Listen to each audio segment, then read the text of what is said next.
성도 여러분, 안녕하십니까? 또 주님의 귀한 말씀을 사모하여 모이신 모든 분들에게 하나님의 은혜가 함께 하시기를 간절히 바랍니다. 예언쌈 이날을 하면 제일 힘든 때가 수요일하고 목요일입니다. 그렇죠? 수요일, 목요일 제일 힘든 때에 주님의 전을 찾으신 모든 분들에게 우리 주님께서 크게 축복하시기를 바랍니다.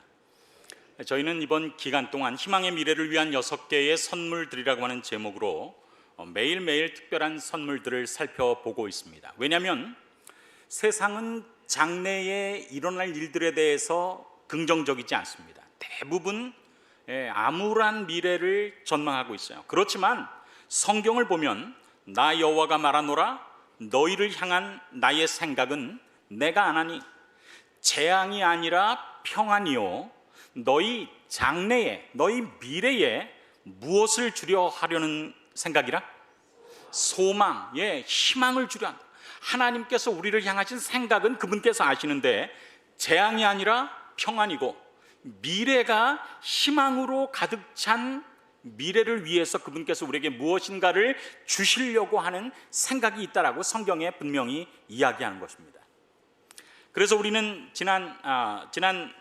어제와 또 그제를 통하여서 6개의 선물들 가운데서 첫 번째와 두 번째를 살펴보았습니다. 첫 번째 선물은 무엇입니까? 내비게이션입니다. 그렇죠? 그런데 세상의 모든 내비게이션들은 공간을 안내합니다. 그래서 공간에서 다음 공간으로 이동할 때 어떻게 하는 것이 효과적인지를 우리에게 이야기합니다. 그러나 성경이 이야기하는 다니엘서 2장이 주는 내비게이션은 시간에 관한 내비게이션이에요. 세상의 역사가 어떤 시간을 지나면서 이루어지는지, 그래서 바벨론 당시 605년 BC에 있었던 그때부터 시작해서 예수님이 오실 때까지 바벨론, 메데파사, 그리스, 로마 그리고 열국으로 나누어지고 예수님께서 그 열왕의 때에 이 땅에 한 나라를 세우실 것이다. 그래서 세상의 모든 시간의 종국이 무엇을 향해서 가르치고 있냐면 예수님의 재림을 향해서 가르친다라고 하는 아주 귀한 사실을 공부했습니다. 이 시간의 내비게이션 다니엘서 2장은 우리에게 주신 하나님의 특별한 선물임에 틀림없습니다. 우리는 어제 두 번째 선물을 살펴보았습니다. 두 번째 선물은 평생 AS 보증서입니다. 우리는 이 평생 AS 보증서를 통해서 마지막 예수님의 재림이 임박한 예수님의 재림 전에 사단이 하나님의 백성들을 효과적으로 공격하기 위해서 첫 번째로 공격하는 것이 하나님의 계명인 것을 살펴봤어요. 때와 법을 변개코자 하는 것이 있을 것이라고 하는 것을 미리 이야기해 주시는데, 때는 왕들을 세우시고 왕들을 폐하시는 세상의 나라들과 임금들의 때, 기간을 하나님께서 정하시는데 그것을 공격하고, 때가 가르치는 마지막 종국인 예수님의 재림의 때를 공격하는 사단의 노력이 있을 것임을 이야기하면서 그때에 우리가 아직 그분의 AS 보증기간 안에 있다라고 하는 사실을 안식일 기별이 가르쳐준다라는 것을 함께 살펴보았습니다. 그래서 안식일이야말로 얼마나 귀중하고 우리가 그것을 지킴으로 하나님께서 나에 대한 AS를 책임지실 것이라고 하는 확신을 표현하는 비결이라는 사실을 공부했습니다. 여러분, 이런 표정을 지으시면 안 됩니다. 우리가 이걸 공부한 것입니다. 저만 혼자 얘기하는 것이 아니라 우리가 함께 살펴보았죠. 오늘은 세 번째 선물, 이 6가지 선물 중에서 셋째 선물을 우리가 함께 살펴보겠습니다. 세 번째 선물은 지우개입니다. 지우개가 있다면 걱정이 없습니다. 그래서 두 번째 선물까지를 우리가 다니엘서 2장과 7장을 통해서 살펴보았다면 오늘은 8장을 통해서 주님께서 주시는 마지막 시대의 세 번째 선물이 무엇인지를 살펴보겠습니다. 이 8장 1절은 다음과 같이 시작합니다. 나 다니엘에게 처음 나타난 이상, 그게 뭐냐면 다니엘서 7장의 예언이에요. 다니엘서 7장에 처음에 나타난 이상 후에 벨사살 왕 3년에 다시 이상이 나타나니라. 그러면서 그 이상은, 여기 26절에 보니까 그 이상은 여러 날 후에 될 일이라고 성경이 이야기합니다. 여러 날 후에 될 일을 두 자로 줄이면 뭘까요? 예자로 시작하고 언자로 마치는 뭡니까? 그게 예언입니다. 그래서 다니엘서 2장이 예언인 것처럼 7장이 예언인 것처럼 8장이 예언이라고 하는 사실을 우리가 깨닫게 되는 것입니다. 그 8장의 예언은 다음과 같이 시작합니다. 내가 눈을 들어 본즉 강가에 두 뿔 가진 뭐가 섰는데? 수양이 섰는데, 그러니까 수양은 어떤 짐승이 섰단 말이에요. 그런데 여러분, 우리가 다니엘서 2장을 공부하면서 예언 해석을 알 수 있는 세 가지의 기본 원리를 함께 공부했습니다. 마치 수학 공식을 알면 응용 문제를 풀 수 있듯이 우리가 다니엘서 2장을 통해서 성경의 예언을 해석하는 원리를 발견하고 어제 우리가 7장을 연구한 때 적용해 봤어요. 우리가 그 원리를 다시 한번 생각해 보면 예언의 형식이, 담임 목사님 성함이시네요, 그렇죠? 예언의 형식은 상징과 표상으로 되어 있다. 이거 우리가 공부했습니다. 그래서 다니엘서 2장의 그 신상이 금머리를 보고 저 금머리, 머리에 금이 가득 찼다 보다 이렇게 생각하지 말고 보이는 건 금머리인데 해석은 왕이 다스리는 바벨론이 그 금머리니이다. 그리고 세상을 친 돌나라는 사람의 손으로 하지 아니하고 뜨인 돌, 산돌인 예수님께서 세우실 나라다. 이렇게 보이는 대로가 아니라 성경에는 그것이 무엇을 상징한다라고 하는 사실을 우리가 함께 살펴보았어요. 그래서 성경에서 나오는 짐승들은 무엇으로 해석하라고 우리가 어저께 살펴보았습니까? 나라입니다. 성경에 예언의 짐승이 나오면 나라입니다. 뿔이 나와도 왕이나 왕조를 가리키는 것처럼 짐승은 나라예요.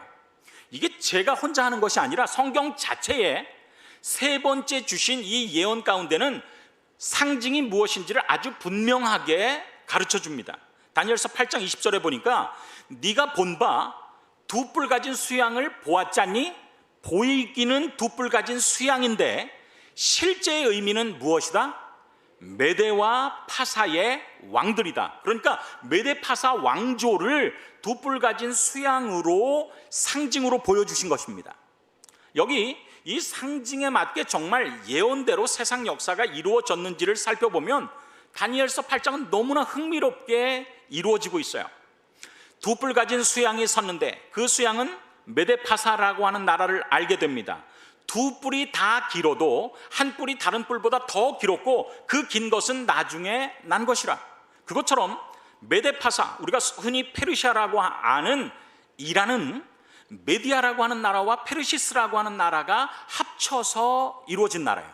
그래서 메데파사라고 불리웁니다. 그런데 메디아와 페르시스가 합쳐질 때 메디아의 페르시스가 속국이었어요. 그러니까 나중에 이루어진 나라인데 더 강성했습니다. 그것을 성경이 아주 정확하게 미리 이야기하고 있습니다. 그 다음에 4절에 보니까 내가 본즉 그 수양이 서와 북과 남을 향하여 받으나 그것을 당할 짐승 곧 나라가 없었다는 거예요.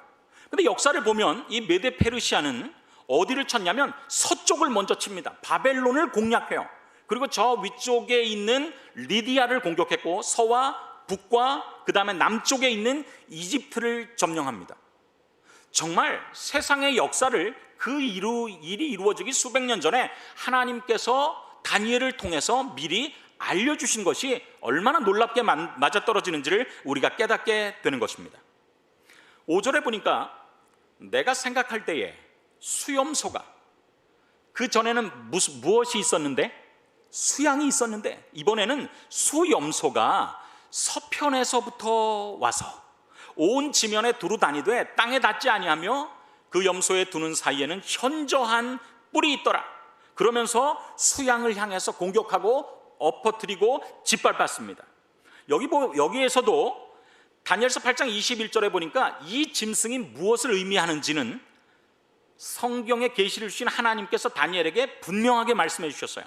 털이 많은 수염소는 곧 헬라 왕이요 두 눈 사이에 있는 큰 뿔은 그 첫째 왕이요 으뜸 가는 왕, 그리스의 으뜸 가는 왕인 알렉산더의 등장에 대해서도 성경은 이야기하는 것입니다.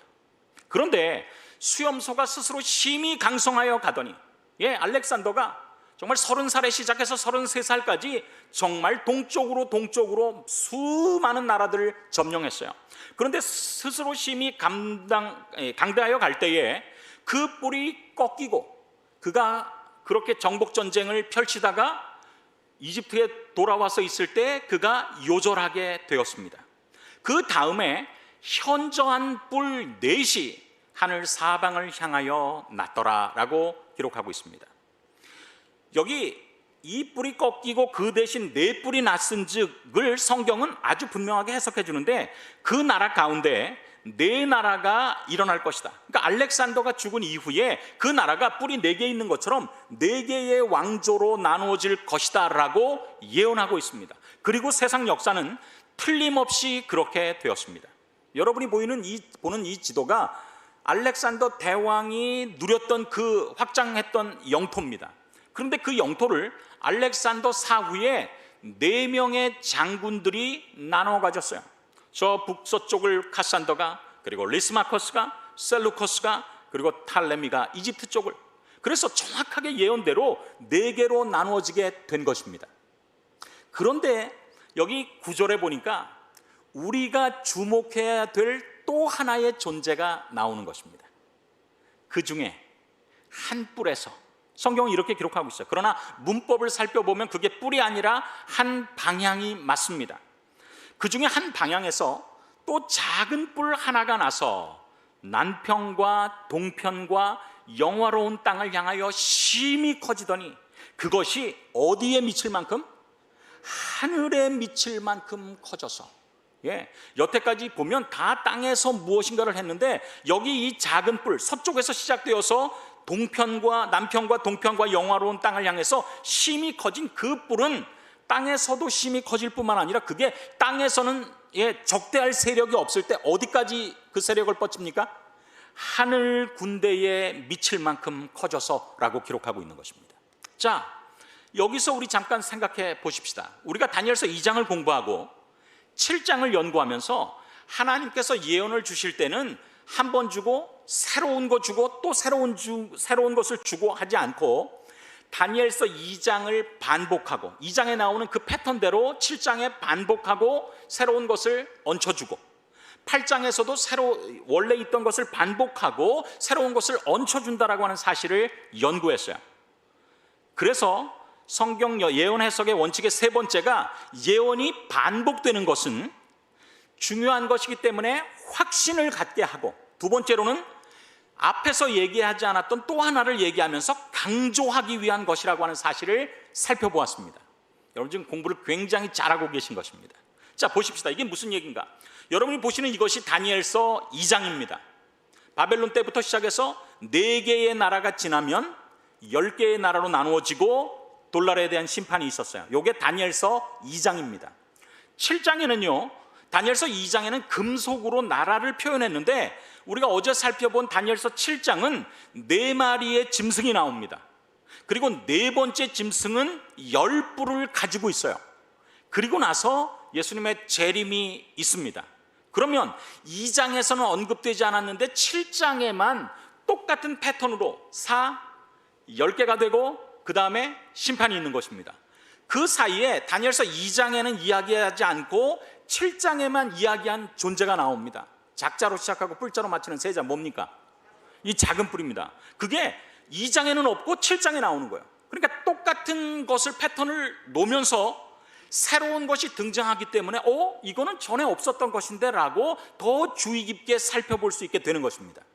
그런데 이 작은 뿔이 어제 뭘 공격했어요? 때와 법을 공격했습니다.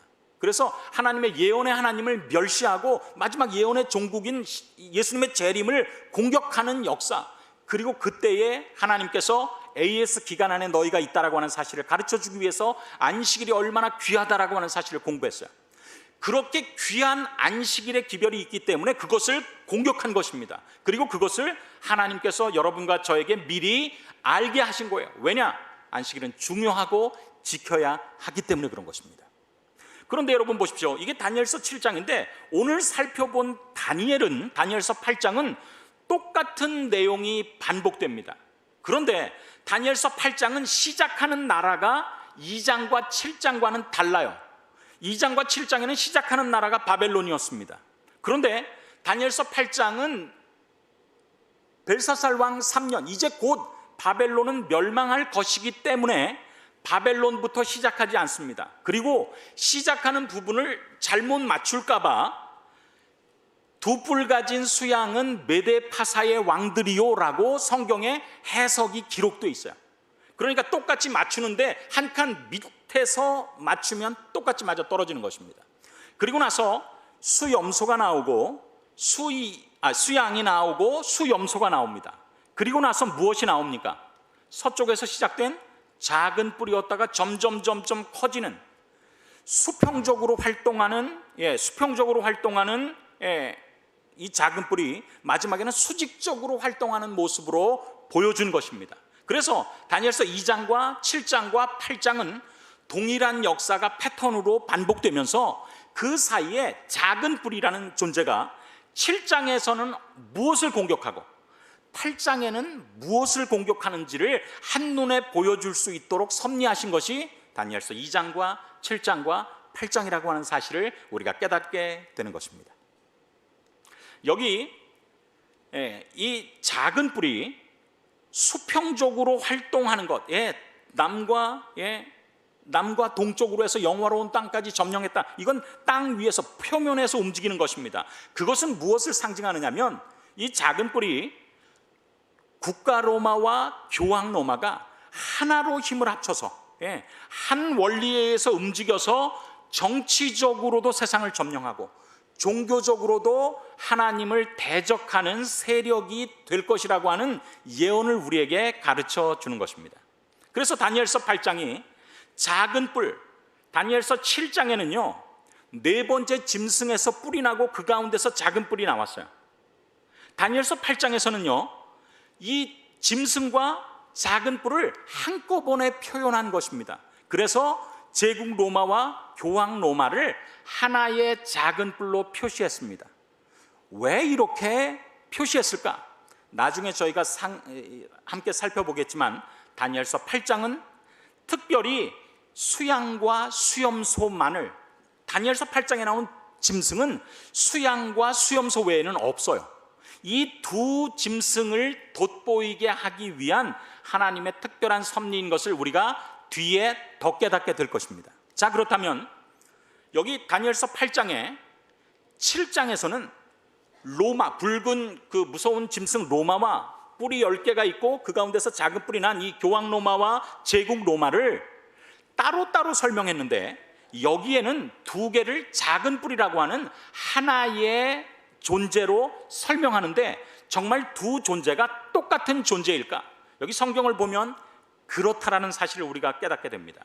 여기 보면 제국 로마와 로마 황제들이 다스리는 그 로마와 교황 로마, 종교 로마, 교황이 다스리는 그 로마가 어떤 일을 할 것인지에 대해서 여러 가지를 기록했는데 그 중에서 특별히 세 가지만을 제가 집중해서 살펴보아서 이게 두 개가 같은 세력에 의해서, 같은 정신에 의해서 공격하는 존재라는 것을 제가 말씀드리겠어요. 여기 보면 첫 번째 특징이 군대와 별 중에 몇을 땅에 떨어뜨리다. 두 번째, 군대의 주제를 대적한다. 세 번째, 진리를 땅에 던지며 자기 뜻대로 행하여 형통하는 존재다라는 사실이 제국 로마와 교황 로마에게 그대로 적용되는 것입니다. 여기 보면 군대와 별 중에 몇을 땅에 떨어뜨림. 성경에서 별들은 지도자를 이야기하죠.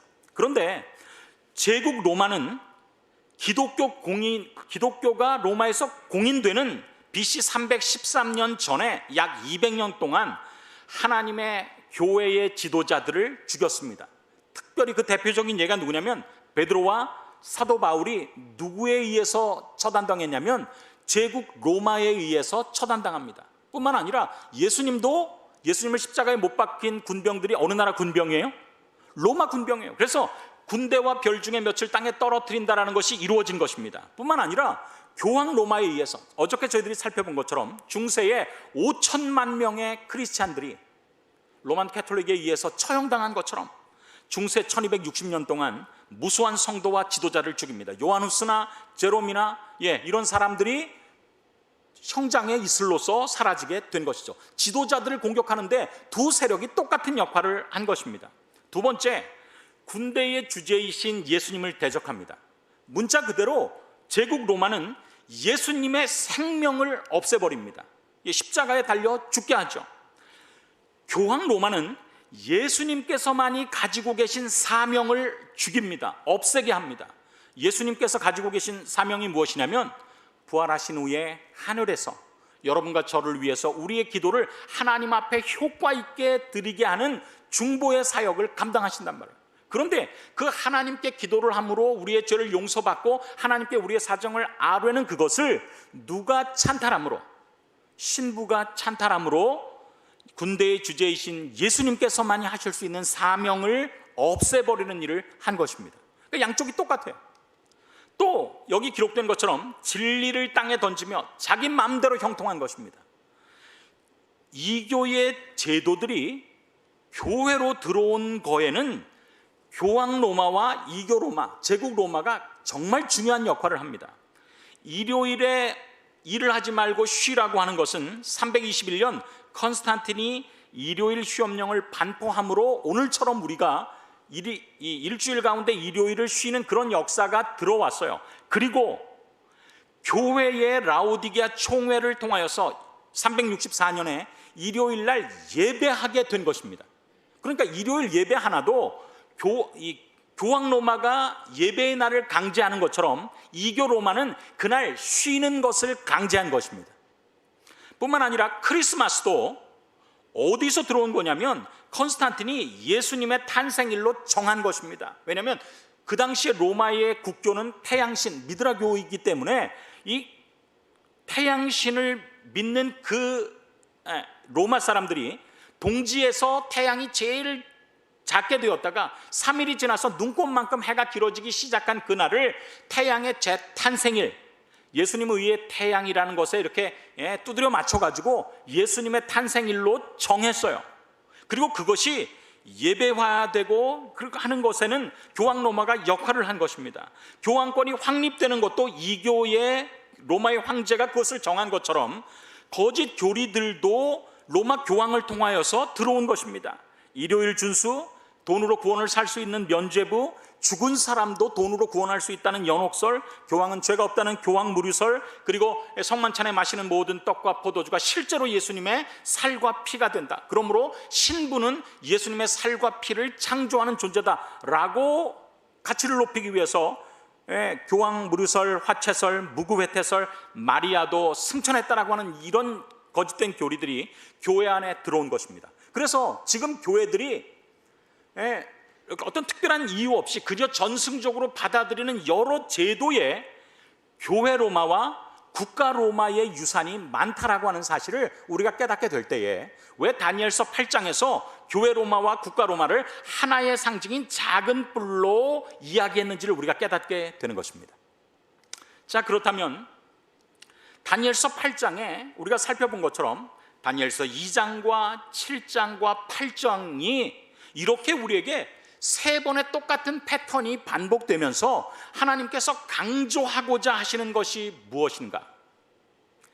다니엘서 7장에서는요, 작은 뿔이 때와 법을 공격합니다. 그리고 다니엘서 8장에서는 작은 뿔이 성소와 제사를 공격하는 것입니다. 다시 한번 질문해 보겠어요. 다니엘서 7장을 통해서 하나님께서 우리에게 꼭 깨닫기를 원하시는 것은 다니엘서 7장을 통해서 예수님의 재림 전에 특별히 이 작은 뿔이 무엇과 무엇을 공격한다고요? 때와 법을. 때는 왕들을 세우시고 왕들을 패하시는 때, 그리고 모든 세상의 마지막 때인 예수님의 재림을 의미합니다. 그리고 그때에 가장 필요한 것이 값없이 고침을 받을 수 있는 AS의 그 평생 보증서인데 그 보증서가 법 안에 기록되어 있단 말이에요. 10계명 안에 넷째 계명이 나는 너희를 값없이 고쳐주는 여호와인 줄 알게 하려 하여 내가 내 안식일을 주어 너와 나 사이에 표징을 삼았었노라 기록하는 것입니다. 그래서 다니엘서 7장은 마지막에 사단이 작은 뿔을 통해서 공격하는 것이 때와 법이라는 것을 알려주면 8장에는 그 작은 뿔이 공격하는 또 하나의 대상이 있는데 그 대상은 무엇이냐면 성소와 그 가운데서 벌어지는 제사라고 하는 사실을 깨닫게 되는 것입니다. 그리고 나서 생각을 해보면 왜 하나님께서 다니엘서 8장에 두 짐승을 빼고 다 없앴는지를 알게 되는 거예요. 여러분, 이 꿈을 누가 꾼 것입니까? 누가 꿨어요? 단자로 시작하고 L자로 마치는 세자, 누가 꾼 겁니까? 다니엘이 꿨죠. 다니엘은 어느 나라 사람입니까? 이스라엘 사람이에요. 그래서 그 유다 나라 사람인 이 다니엘은 오매불망 꿈속에 자기가 잡혀올 때 자기의 나라가 멸망하고 자기의 성전이 멸망하고 제사를 드릴 수 없게 되는 역사를 보고 왔어요. 그러면서 그 일이 회복되기를 제일 많이 기도하는 사람이었습니다. 근데 그가 꿈속에서 양과 염소를 보았다면, 양과 염소를 매일 제사와 제물로 드리는 무엇과 무엇을 기억했을까요?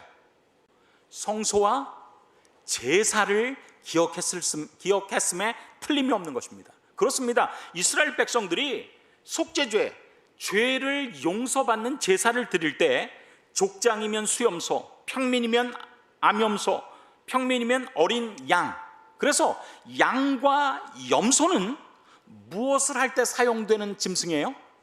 제사를 드릴 때 사용되는 짐승입니다. 그 제사를 드릴 때 사용되는 그 짐승을 다니엘서 8장을 보면서 알게 되는 거예요. 그런데 작은 뿔이 공격을 하는데 어디를 공격하는가? 이 첫인상을 가지고 계시를 보니까 여기 기록된 것처럼, 여러분 보십시오. 작은 뿔의 공격 목표에서 10절부터 12절까지 제사가 몇 번 나옵니까? 몇 번 나옵니까? 2번 나와요. 제가 손으로 가리키니까 그거 대답하시면 됩니다. 성소는 몇 번 나옵니까? 1번 나오죠. 예, 지금 방송을 듣는 분들은 화면만 보기 때문에 야, 어떻게 이렇게 잘 맞추나 그렇게 생각할 거예요. 10절부터 12절까지는 제사가 2번, 성소가 1번입니다. 반면에 13절부터 14절을 보니까 여기는 성소가 2번, 제사가 몇 번? 1번 나옵니다. 그러니까 앞에 뒤에 있는 이 5개의 절을 통해서 작은 뿔이 무엇을 집중적으로 공격하는지를 우리가 눈치챌 수 있는데, 작은 뿔이 집중 공격하는 것은 성소가 3번, 제사가 3번 나와요. 그래서 작은 뿔의 공격 목표가 뭐냐면 성소와 그 가운데서 벌어지는 제사라고 하는 예배라고 하는 사실을 우리가 깨닫게 되는 것입니다. 분명합니까? 분명해요. 성경을 읽어보면 그냥 뭐 가장 글자만 아는 분이라도 작은 뿔이 어디를 공격하지? 성소가 3번, 제사가 3번이니까 성소와 제사구나. 7장에는 때와 법이었는데 여기에는 성소와 제사구나 라는 사실을 알게 되는 것입니다. 자, 보십시오. 지상 성소는 AD 70년에 로마의 황제 타이터스가 멸망시킵니다. 그리고 제사와 예물을 금지합니다. 하늘 성소는 중세 종교 암흑기에 로마 교회가 파괴합니다. 여러분, 성소는 죄를 용서받는 시스템이 돌아가는 장소예요. 그런데 하늘 성소에서 예수님께서 우리 죄를 위해서 중보하시기 위해서 계신데 지상에 있는 대리자들이 찬탈한 것입니다. 여기 어저께 살펴본 것처럼 이와 같이 고해 성사는 참회자의 통해, 고백, 보석 행위와 사제의 사제 행위로 이루어진 결과에서 참회자는 하느님께 죄의 용서를 받고 교회와 화해하게 된다. 신부에게 죄를 고하면 용서를 받는 것, 그런 죄를 용서받는 시스템을 지상에 건축해 놨단 말이에요. 성경은 뭐라고 이야기하는데 하나님은 한 분이요, 또 하나님과 사람 사이에 중보도 한 분이시니 곧 사람이신 그리스도 예수라. 뿐만 아니라 만일 우리가 우리 죄를 자백하면 저는, 여기서 저가 누굽니까? 신부입니까? 신부가 아니에요. 이 저가 누굽니까? 미쁘고 의로우신 분 누굽니까? 예수님이십니다. 예수님께서 우리의 죄를 사하신다라고 기록하고 있어요. 예수님께서 사하시는 죄의 용서를 우리가 사할 수 있다라고 중간에 찬탈을 하면서 성소와 제사를 공격하는 것입니다.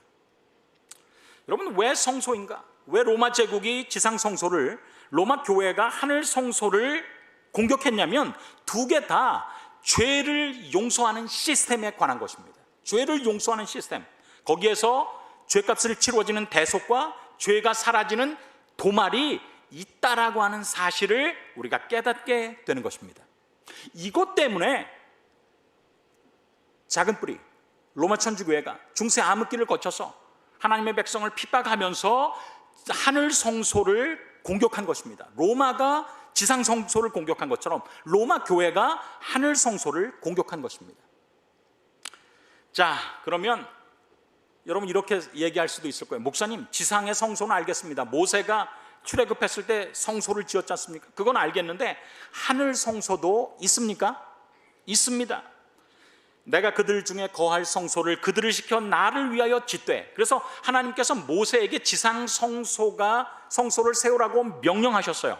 그런데 여기 성경 히브리서에 있는 말씀을 보면 저희가 섬기는 것, 지상 성소는 하늘에 있는 것, 하늘 성소의 모형과 그림자라. 그러니까 지상 성소가 모형과 그림자라면 하늘나라에 무엇이 있는 것입니까? 원본이 있는 것입니다. 원래 게 있는 거예요. 그것을 내가 내게 보이던 본을 조차 지으라 하셨느니라. 그래서 모세가 지은 그 지상에 있는 성소는 하늘 성소를 보고서 지은 것이니까 모형인 지상의 성소가 있다면 원형인 무슨 성소가 있다는 거예요? 하늘 성소가 있다는 것입니다. 그리고 지상에 제사장이 있는 것처럼 하늘 성소에도 누가 있는가? 제사장이 있습니다. 대제사장이 있습니다. 그리스도께서 장래 좋은 일에 대제사장으로 오사 손으로 짓지 아니한 성소에서 봉사하시는데 염소와 송아지의 피로 하지 아니하고 자기의 피로 성소에서 봉사하신다라고 기록한 것입니다. 그러니까 하늘에 성소가 있고 하늘에 대제사장이 있고 하늘에 성소 봉사가 있다라고 하는 것도 이야기합니다. 만일 우리가 우리 죄를 자백하면 저는 미쁘시고 의로우사 우리 죄를 사하시며 모든 불의에서 우리를 깨끗게 하실 것이다 라고 기록한 것입니다.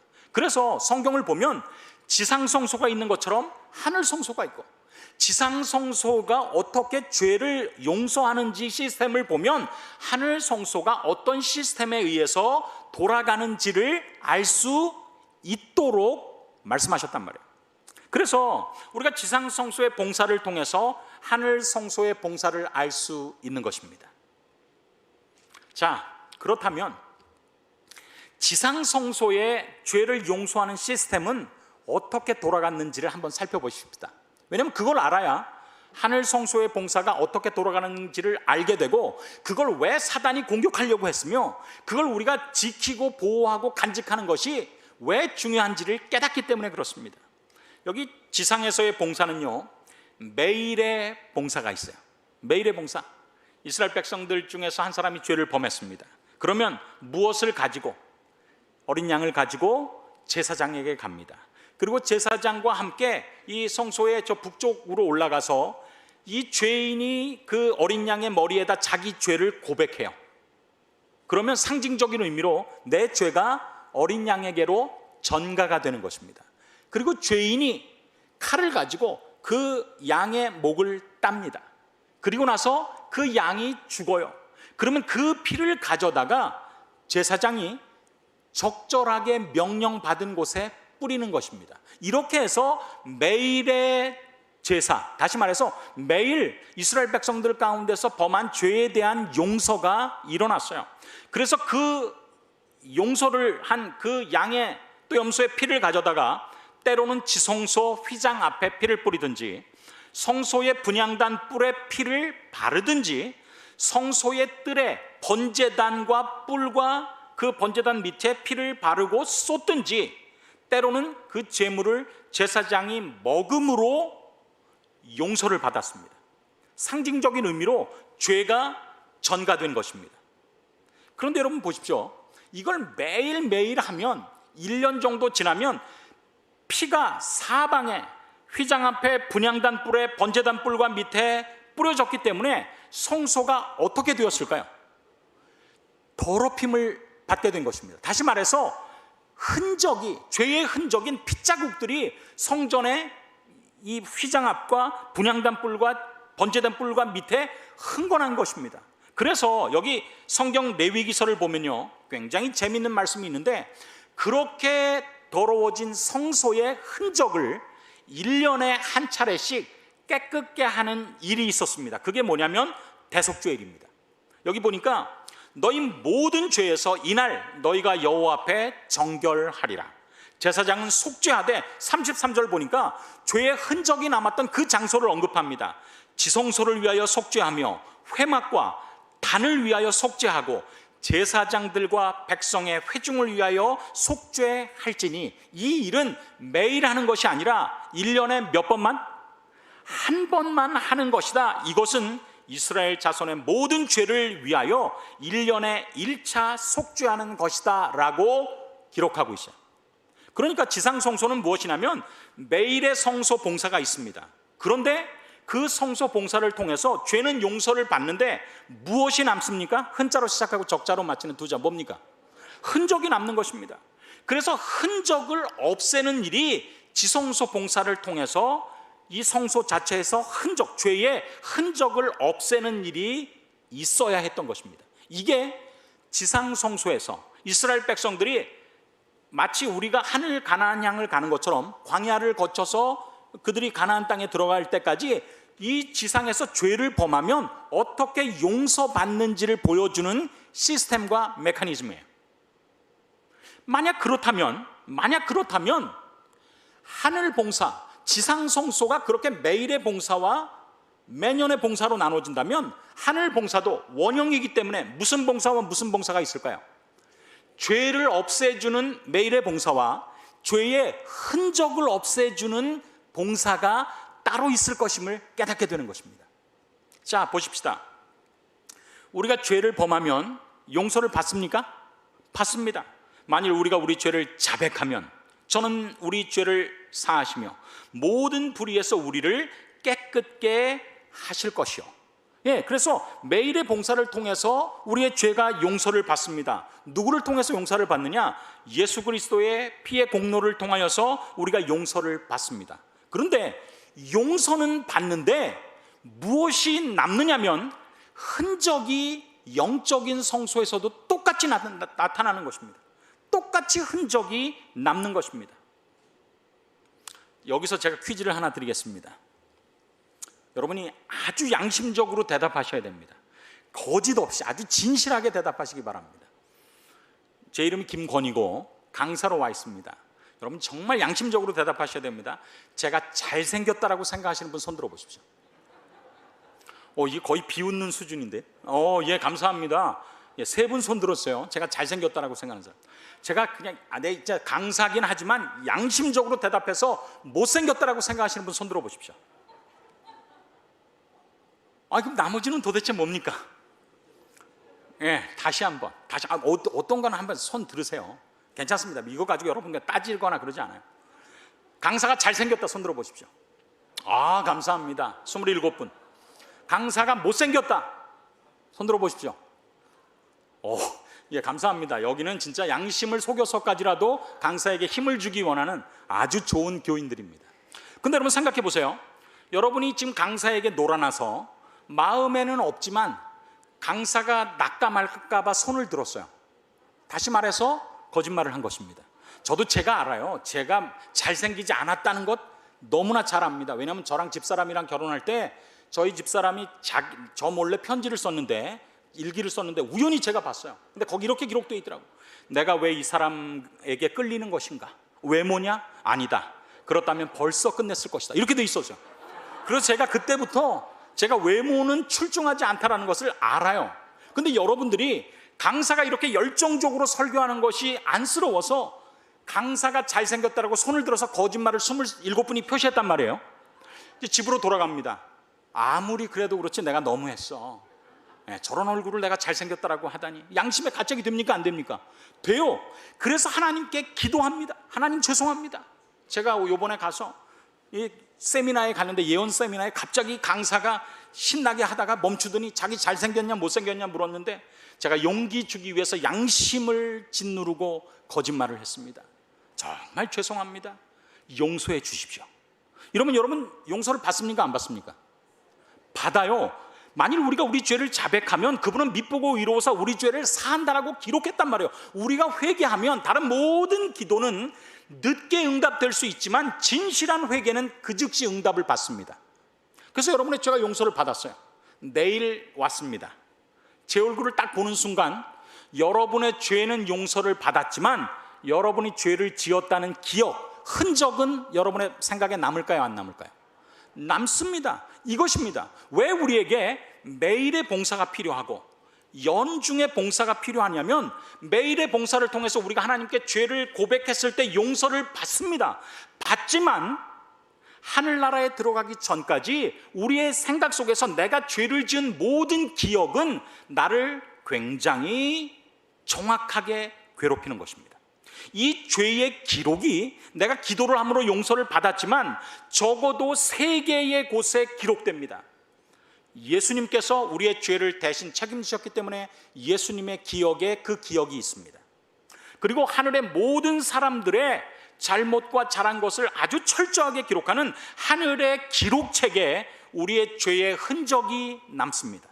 그리고 적어도 사람을 대표해서 내가 지은 죄의 정확한 기억을 누구는 알고 있습니까? 나는 알고 있습니다. 그런데 그 기록을 가지고 천국에 들어갈 수는 없는 거예요. 왜냐하면 천국에서 하나님의 영광은 죄를 소멸하는 불이기 때문에 그렇습니다. 그러면 무엇입니까? 하늘에 들어가기 전에 이 세상의 삶 속에서 우리가 지은 죄들에 대해서 용서를 받는 일들이, 지상성소 봉사에서 흔적을 제거하는 일들이 필요한 것처럼 영적인 하늘 봉사를 위해서도 필요하단 말이에요. 우리의 죄의 흔적을 없애는 일들이. 그런데 그 일이 정말 일어날 것인가? 여기 히브리서 8장 12절에 보니까 내가 저희 불의를 긍휼히 여기고 저희 죄를 다시는 무엇하지 않으리라? 기억조차 하지 아니하리라. 예수님의 기억에서부터 사라지는 것입니다. 하늘 기록책에서도 사라집니까? 또 내가 보니 죽은 자들이 물은 대소하고 그 보좌 앞에 섰는데 책들이 펴있고 또 다른 책이 펴져 있으니 곧 생명책이라. 죽은 자들이 자기 행위를 따라 책에 기록된 대로 심판을 받는데, 그 기록된 책에서 나는 나를 위하여 내 허물을 도말하는 자니, 삭제하는 자니 내 죄를 기억지 아니하리라. 하늘 책에서도 우리의 죄의 흔적이 사라지는 것입니다. 세 번째로, 우리 의인의 기억에서조차 보라 내가 새하늘과 새 땅을 창조하나니 이전 것들은 기억되거나 마음에 생각나지 아니할 것이라. 제가 좋아하는 성경 주석책에 이 일에 대해서 아주 분명하게 기록되고 있어요. 여기 그들의 죄가 예수님의 기억에서도 없어진다는 것은 그들의 죄는 도말되고 그들 자신이 영원한 생명을 받기에 합당한 사람들이 될 것이다. 주님께서는 선지자 이사야를 통하여 곧 나는 나를 위하여 내 허물을 도말하는 자니 내 죄를 기억지 아니하리라고 말씀하신다. 그러니까 우리의 죄가 도말되는 것입니다. 그분조차 그분의 기억에서 우리의 죄를 삭제하는 것입니다. 완전히 없애는 것입니다. 두 번째, 최후의 보상의 큰 날에 죽은 자들이 자기 행위를 따라 책들에 기록된 대로 심판을 받을 것이다. 그때에 그리스도의 속죄의 공로로 말미암아 회개한 모든 사람의 죄가 어디에서? 하늘책에서 어떻게 됩니까? 도말됩니다. 우리의 기록의 흔적이 사라지는 것입니다. 죄인의 기록에서도 사라지는가? 기억에서도. 시련의 때에도 이와 같다. 그들의 죄는 그리스도의 속죄의 보혈로 도말되었을 것이므로 그들은 그들의 죄악들을 무엇할 수 없다? 기억해낼 수 없다. 저는 이런 하나님을 믿는 것을 너무나 감사하게 생각합니다. 하나님께서 우리를 구원하신 다음에 우리가 생명강가에서 생명강 따먹고 그 생명수에서 헤엄치고 놀고 있을 때 예수님과 하나님과 성령께서 저쪽에서 이렇게 팔짱 끼고 우리를 비웃지 않는단 말이에요. 녀석들 잘 놀고 있구나. 놀고 있네. 나는 니네들이 지상에서 한 일을 알고 있다. 네가 그렇게 저기 하는 것은 다 내 덕이지, 너 진짜 조금만 잘못하면 너 저기 책 가져와서 펼치면 네 죄에 한 트럭 나와. 이렇게 협박하지 않으신단 말이에요. 하나님께서는 우리를 어저께 우리가 살핀 다니엘서 7장을 통하여서 그분께서 우리를 값없이 고쳐주시고 AS를 해주십니다. 그러면서 자격 없지만 우리를 값없이 고쳐주신 이후에 우리의 모든 죄악들도 그분이 나중에 써먹으려고 살짝 어디에다가 저장해 놓는 것이 아니라 우리의 모든 죄악을 마치 원래부터 없었던 것처럼 우리의 죄의 모든 흔적을 당신의 사랑에 지우기로 지우시고 이 땅에 우리를 구원하실 것을 인하여 감사하게 되기를 간절히 바랍니다. 저는 결혼하기 전엔요, 쓰레기의 처리가 대단히 단순한 줄 알았어요. 여기 첫 번째 단계까지 가면 쓰레기가 처리되는 줄 알았습니다. 그냥 쓰레기를 가져다가 밖에 나가가지고 엄마 심부름으로 가서 쓰레기통에 넣으면 집안에 있는 쓰레기가 바깥에 있는 쓰레기통으로 전가돼서 없어지는 줄 알았어요. 근데 그게 아닙니다. 어떻게 합니까? 그거를 가지고 차로 모아서 쓰레기차가 다 가져가서 소각장에서 불로 다 태워 없애버려야 없어지는 것입니다. 때로는 우리가 잘못된 곳에 쓰레기를 버렸을 때 우리는 이제 이곳에 몰래 버리고 도망갔으니까 나는 이제 쓰레기 해결됐다라고 생각하면, 저희 집사람이랑 저도 경험이 있는데 엉뚱한 사람이 저희 집 앞에 이걸 갖다 놨어요. 그럴 때 어떻게 합니까? 그걸 뜯어서 그 안에 있는 편지나 흔적들을 통해서 찾아갈 수 있잖아요.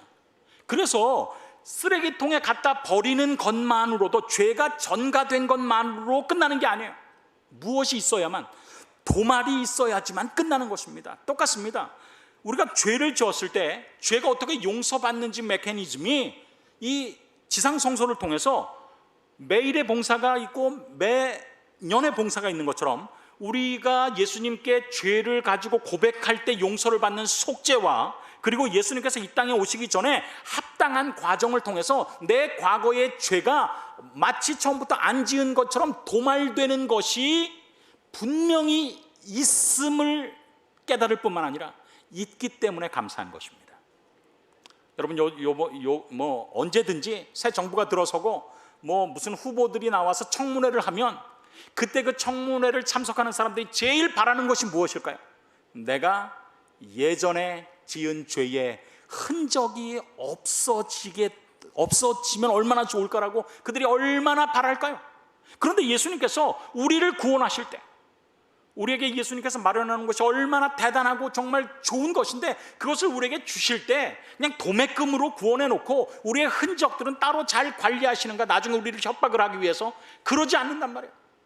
우리의 쓰레기가 바깥 쓰레기통으로 가서 소각로에 들어가서 완전히 없어지는 것처럼, 우리가 예수님께 기도함으로 용서를 받은 모든 죄악들이, 그분의 십자가의 보혈로 용서를 받은 모든 죄악들이 그분의 재림 전에 다 도말되고 삭제받는 그런 시스템을 통하여서 구원받게, 그렇게 구원을 계획하신 하나님을 인하여 감사하게 되기를 간절히 바랍니다.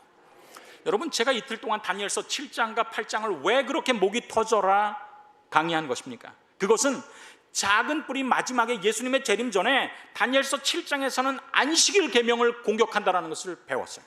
다니엘서 8장에서는 성소와 예배를 공격한다는 것을 배웠습니다. 이 두 가지를 왜 하나님께서 다니엘을 통해서 바벨론 도성에 잡혀있는, 포로로 잡혀있는 다니엘에게 왜 이것이 마지막 시대에 사단이 공격하는 두 개의 핵심 포인트, 목표인지를 왜 가르쳐 주셨을까? 그리고 오늘 우리가 여러 바쁜 일들이 많은데 왜 우리가 주님의 전에 모여서 이 두 개의 사단의 공격 목표를 우리가 다시 한번 기억해야 되는가?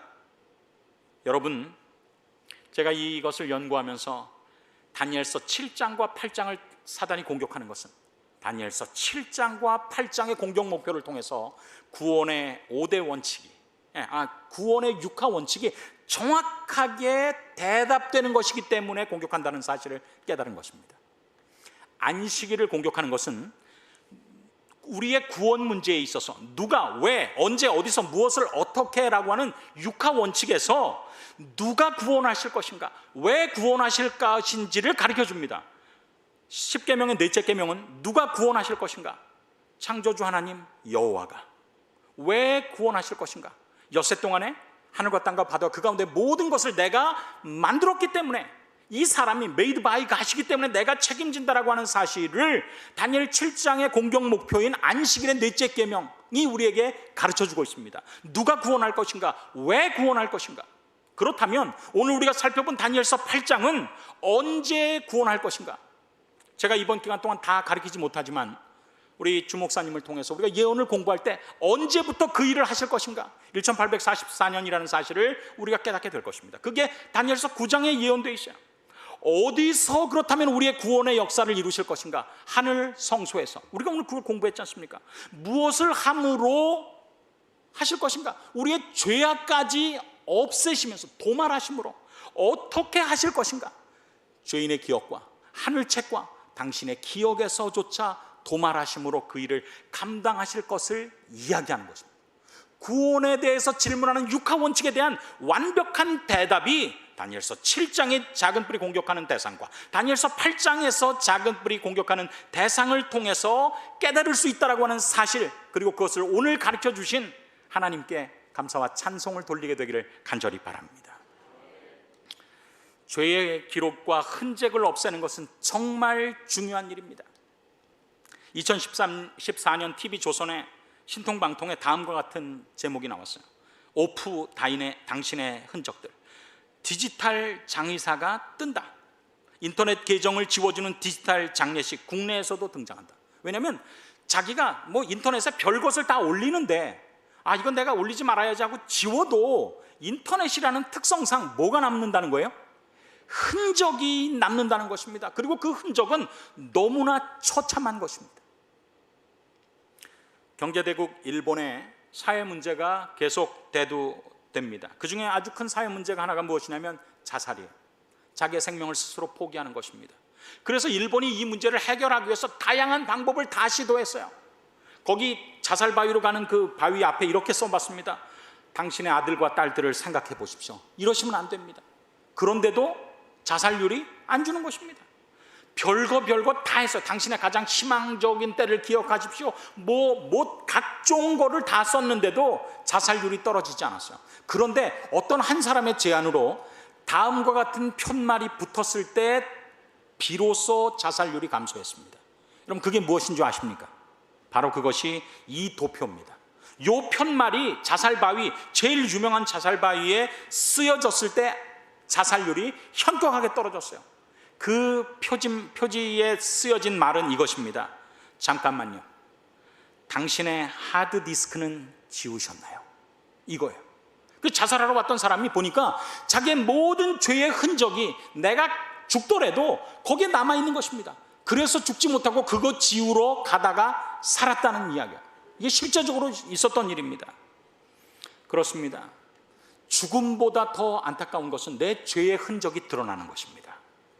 제가 감사하는 것은 주님께서 이 땅에 오실 때, 우리를 구원하실 때 죄의 흔적을 우리가 믿고 주님께 간구할 때 지울 수 있는 기회를 주신 하나님께 감사하게 되기를 간절히 바랍니다. 내비게이션과 품질 보증서와 죄의 흔적 지우개를 주님께서 우리에게 선물로 주십니다. 얘들아, 이게 내가 마련한 거다. 값없이 주는 선물이다. 오늘 주님께서 마련하신 죄의 흔적을 지우는 이 흔적 지우개를 나의 것으로 삼으시고 예수님을 새롭게 믿기로 결심하는 주님의 백성들이 되시기를 간절히 바라면서 말씀을 마치겠습니다. 함께 머리 숙여 기도하시겠습니다. 하나님 아버지, 정말 감사합니다. 우리가 시간의 내비게이션을 통해서 지상의 마지막은, 역사는 예수님의 재림으로 마칠 것을 분명하게 확신합니다.